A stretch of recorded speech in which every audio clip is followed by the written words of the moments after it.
Roger Federer, bonjour. Bonjour. Alors c'est votre grand retour au tennis après plus d'une année d'absence, à l'exception du tournoi de Doha en mars. Pourquoi avoir choisi Genève et ce petit tournoi, je dis avec beaucoup de respect et d'affection, pour relancer votre saison? Ouais, en fait, c'est assez vite expliqué parce qu'il se situe maintenant avec Roland qui s'est fait repousser dans la date parfaite pour moi de jouer. Déjà numéro 1, que c'est Genève en plus, c'est je trouve pour moi maintenant le super ultra bonus parce que j'adore jouer à Genève, comme tout le monde sait, avec tous les Coupes Davis, aussi la Laver Cup il y a quelques années en arrière. Mais tous mes potes ici à Genève, ça fait énormément plaisir de revenir. J'avais beaucoup de différents plans en tête de jouer, comment je pourrais faire la saison de terre. La question c'était d'abord aussi tout au début, est-ce que je joue la terre ou est-ce que je skippe la terre et je fais que le gazon par exemple. Mais je trouve que j'étais trop vite, trop tôt prêt de jouer de nouveau. Et Doha, pour moi, c'était juste vite un petit test de voir en fait, où je me situe. Est-ce que ce que je ressens à l'entraînement, c'est aussi ce que je vais sentir en match. Voilà, c'est exactement comme je le pensais. Maintenant, Genève, pour moi, c'est déjà beaucoup plus que juste un petit test de voir un peu la compétition. Est-ce que j'arrive à jouer plusieurs matchs d'affilée? Je sais, le danger est toujours là de perdre tôt, mais en tout cas, ça fait beaucoup de plaisir d'être là. Juste dommage qu'il n'y a que 100 personnes dans le stade. Alors, mais en ce moment, tout le monde connaît la situation, c'est compliqué. Et Genève, c'est la ville de vos potes. Là, il y a Marc Rosset qui est par là. Traîne. À nos pieds. C'est quoi une relation justement d'amitié avec Roger Federer? On fait comment pour l'entretenir? On s'appelle, on se fait une bouffe devant l'écran ouais, alors moi, je crois tout le monde qui me connaît très bien, en fait, des bons amis ne doivent pas s'appeler tous les jours pour savoir qu'ils sont des bons amis. C'est comme ça avec Marc et d'autres copains ici à Genève d'ailleurs. Quand on se revoit, c'était comme si on s'est vu hier. Mais après sur le circuit, il y a beaucoup qui se passe, forcément avec les 4 enfants et tout qui bouge autour. Les gens savent qu'il y a énormément, mais après quand on se revoit ici, comme avec Marc par exemple, ça fait énormément plaisir de se prendre le café là, peut-être d'aller une fois maintenant, on a le droit peut-être d'aller manger une fois un lunch ou le soir. Pour moi, juste de passer un peu de temps en Suisse romande, ça me manque toujours parce que j'ai quand même beaucoup de copains, beaucoup de... oui, voilà, j'étais ici et avec maintenant que j'habite dans les Grisons, c'est loin, voilà. Je voyage beaucoup, alors quand je voyage pas, j'aime aussi être un peu à la maison. Alors je vais essayer de prendre beaucoup de cette semaine ici à Genève. Alors, plus d'une année d'absence, comme vous l'avez dit, c'est assez long. Peut-être une des blessures les plus graves aussi de votre carrière. Mais coïncidence, quand Roger Federer prend une pause, le monde entier prend une pause. C'est aussi tous vos adversaires qui ont été pendant plusieurs mois sur le KO. Est-ce que paradoxalement, cette pandémie, ça peut peut-être justement faciliter votre retour? Moi, je ne pense pas. Maintenant, tout le monde est de nouveau complètement dans leur lancée, tout le monde joue de nouveau. Le seul truc peut-être que ça m'a aidé un peu, c'est de garder le classement, mais même ça pour moi c'est un pas important parce qu'en principe je devrais être classé, je sais pas, 800e mondial parce que j'ai pas joué, mais là je suis toujours dans les 8. Oui, c'est bien pour les têtes de série, mais pour moi ça ne change rien. Si je ne suis pas à 100% avec le genou et physiquement, je ne vais pas tenir. Alors si je suis 100%, je sais que je suis mieux que 800e mondial. Alors maintenant, il faut qu'on voit comment se déroulent les prochains 2 mois. Je pense que je vais prendre beaucoup d'infos de ça. L'année, elle était ultra lente pour moi avec les doubles opérations, avec la pandémie, mais aussi les joueurs, ils ont beaucoup lutté depuis les 9 derniers mois sur le tour avec cette vie dans la bulle. Et c'est la première semaine ici à Genève où en fait les choses se calment. Tu as le droit de nouveau par exemple de rester en famille et venir jouer les matchs. On a des tests maintenant antigènes tous les 2 jours. Je viens de recevoir mon résultat, je suis négatif, je suis super content. Et Parce que voilà, un Australien, quelqu'un qui est dans le council avec moi chez l'ATP dans les joueurs, lui, il ne peut pas rentrer en Australie pendant une année, par exemple, parce que tu fais 2 semaines de quarantaine chaque fois en revenant. Alors, la vie pour les joueurs, c'est pas simple. Là, il y a des Australiens, oui, il y en a 2 qui s'entraînent. Et il faut juste être conscient de ça. Et c'est pour ça, j'espère que cette vie un peu normale qui revienne pour les joueurs, ça peut nous aider. Mais pour moi, le retour, de toute façon, c'est compliqué, n'importe s'il y avait la pandémie ou pas. Ouais. Parce qu'il y a des grands rendez-vous qui vous attendent. On pense évidemment à Roland-Garros, Wimbledon et puis surtout Tokyo. Les Jeux Olympiques, le titre olympique, c'est la médaille qui vous manque, qui manque à votre palmarès. Vous les voyez justement comment ces Jeux en pleine pandémie? Ouais, difficile. Là, je trouve qu'on entend très très peu. Ça me fait penser que les Jeux vont se dérouler, même si j'ai entendu que beaucoup de gens à Tokyo sont contre les Jeux. Et forcément, ça me touche aussi. Il y a apparemment beaucoup qui ne sont pas vaccinés non plus, que peut-être 1 ou 2% à Tokyo ou au Japon. Je ne sais pas quoi penser, sincèrement. Je suis un peu entre deux. Forcément, j'aimerais trop jouer les JO, gagner une médaille pour la Suisse. Ça me rendrait tellement fier et tout ça. Mais si ça ne se fait pas à cause de la situation, je suis le premier à comprendre. Mais je pense que ce que les athlètes ont besoin, c'est une décision. Est-ce que ça se fait ou ça ne se fait pas? En ce moment, on a l'impression que ça se fait. On sait que c'est une situation fluide. Et après, tu peux décider comme athlète aussi si tu as envie de le faire. Parce que si tu sens qu'il y a beaucoup de résistance, peut-être c'est aussi mieux de ne pas y aller, je ne sais pas. Mais comment est-ce que vous gardez justement la motivation? C'est vrai que même s'il y a un certain relâchement des mesures, aujourd'hui, les contraintes Covid, c'est quand même la bulle, test, stade, hôtel, test, stade. Justement, votre famille, par exemple, elle va pouvoir vous suivre pendant les 2 prochains mois ou pas? Je crois pas, non, en tout cas Roland non. Wimbledon, je pense pas non plus. Ce que j'ai entendu, ils font aussi bulle là-bas parce que c'est pas l'ATP. Alors Genève, ils sont là. Halle, ça c'est entre Roland et Wimbledon. Je sais pas encore la situation, mais là-bas il y a 0 spectateurs. Oui, alors on voit, c'est compliqué. JO, non, de toute façon pas. Alors ça va en tout cas tester un peu la situation chez moi à la maison et j'ai beaucoup parlé de ça avec Mirka.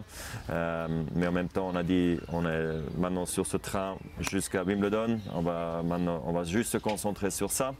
Et le reste, après, on va voir qu'est-ce que ça donne. Alors maintenant, c'est le comeback qui est voilà, la priorité, la santé, voir que je peux revenir de nouveau sur le tour. Et après, qu'est-ce qu'il faut jouer? Ça, il faudrait voir après en famille et aussi en équipe. Mais où est-ce que vous trouvez la motivation? Justement, vous qui vous déplacez toujours avec les 4 enfants, la nounou, votre épouse. Je suis passionné de tennis, ça me...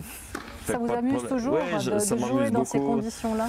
Oui, j'adore. Bon, après, un peu moins quand il fait 10 degrés et il pleut, mais quand même, j'adore le tennis, j'adore revoir mes potes. En fait, ça me fait revenir ici à Genève, par exemple.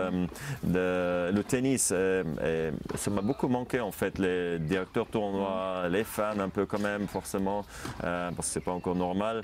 Mais cette vie où tu revois même les médias que je connais depuis 20 ans, c'est comme ma deuxième famille.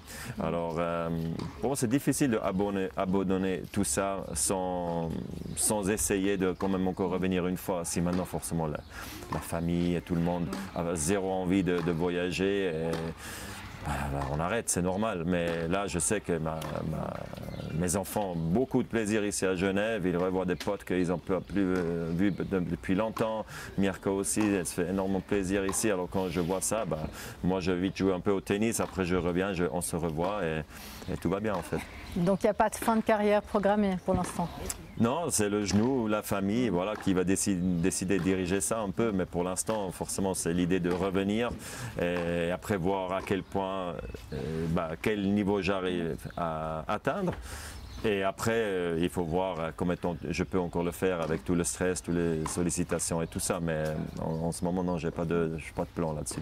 Vous êtes vacciné? Oui, je suis vacciné, oui. Quel vaccin? J'ai pris le Pfizer pour finir.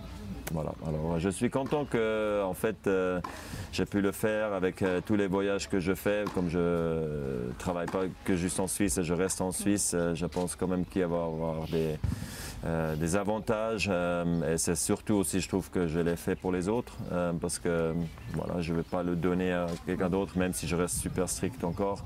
Voilà, il faut faire attention. On est très très prudent en famille et avec nos copains. Oui. Mais donc pas un vaccin suisse. Ça existe? Moderna. Okay. Ah, il est celui oui. Non. Mais oui, parce qu'aujourd'hui, Roger Federer, vous êtes beaucoup plus qu'un champion, hein, vous êtes un mythe.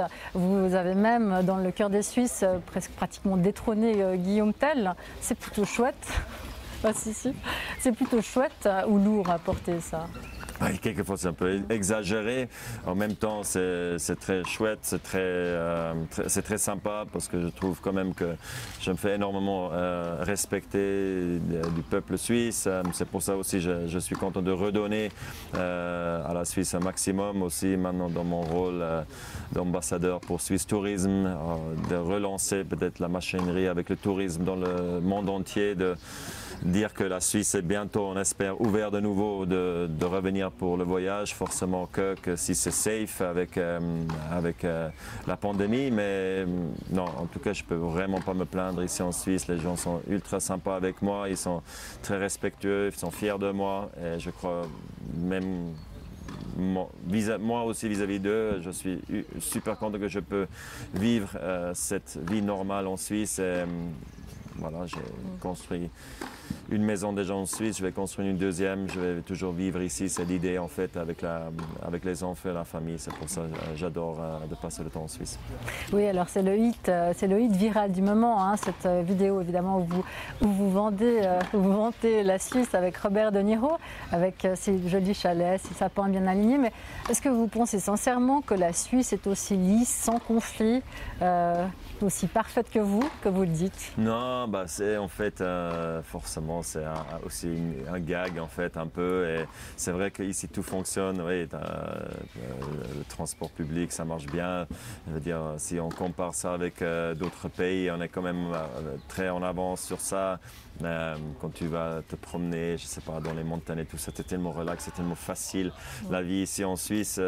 Alors on parle un peu de ça parce que De Niro c'est quelqu'un qui aime bien le drame dans ses films. Alors on essaie de prendre un peu ces deux côtés, voilà. Et en fait cette vidéo elle est très basée aussi sur New York par exemple, Londres, Asie, sur le marché international et pas pour le marché suisse en soi. Forcément, il était montré après beaucoup ici en Suisse, mais en fait, l'idée c'était pour les touristes à l'extérieur. Vous allez appeler Tom Hanks? Qui donc? Tom Hanks. On verra bien, Ou peut-être on refait quelque chose ensemble avec De Niro. J'ai pas encore entendu qu'est-ce que c'est la prochaine série qu'on va faire ensemble. Mais en tout cas, les gars Swiss Tourism sont très sympas à travailler ensemble. Ouais. Mais le cinéma, ça vous tente? Ça serait une voie de reconversion? Pas vraiment, non. Je me sens pas très confiant comme acteur. Il faut savoir ses limites. Et moi, mon point fort, c'est pas être acteur, non. Et le monde d'après du tennis, ça ressemblera à quoi pour vous, justement? Plus je dirais, de travail pour la fondation, passer du temps en famille, être là avec eux pour l'école, pour mes enfants. Faire des voyages en famille, le côté business qui va continuer, mes sponsors, voilà. Alors ça va être un peu ça, mais j'essaie de garder encore ma vie le plus ouverte et flexible possible quand je prends ma retraite parce que je ne vais pas partir d'un à l'autre voilà, de 110% à 110% après. Je trouve qu'on a besoin un peu de calme une fois la carrière sera terminée. Vos enfants, vous leur souhaitez des parcours de champion? Vous pensez que c'est la voie vers la béatification? Non, pas vraiment. J'espère qu'ils vont faire plein de sports. Ils adorent le sport quand même et je vais essayer de leur apprendre ça et aussi forcément humilité et tout ça. Mais de mon côté, de Mirka, on n'attend pas un champion ou championne de tennis ou de sport. Non. Et un retour vers le football, hein, il y a votre contemporain David Dengan qui vient de reprendre le FC Bâle. Il a fait un appel aux investisseurs. Est-ce que c'est quelque chose qui pourrait vous intéresser? Je rappelle que vous avez failli être footballeur. Sincèrement, je suis tellement occupé avec tout ce qui se passe autour de moi. Je trouve que quand tu entres dans un club de foot ou dans un club de sport, il faut avoir le temps pour, parce que si ça ne marche pas bien, il faut être là. Tu ne peux pas après être en vacances et les gens ne vont pas comprendre ça, même si tout est organisé ailleurs. Alors je ne sais pas encore comment ça va se dérouler à Bâle avec le club, mais en tout cas j'espère toujours que le meilleur, parce que c'est un club super important ici en Suisse dans le foot. Il y a eu énormément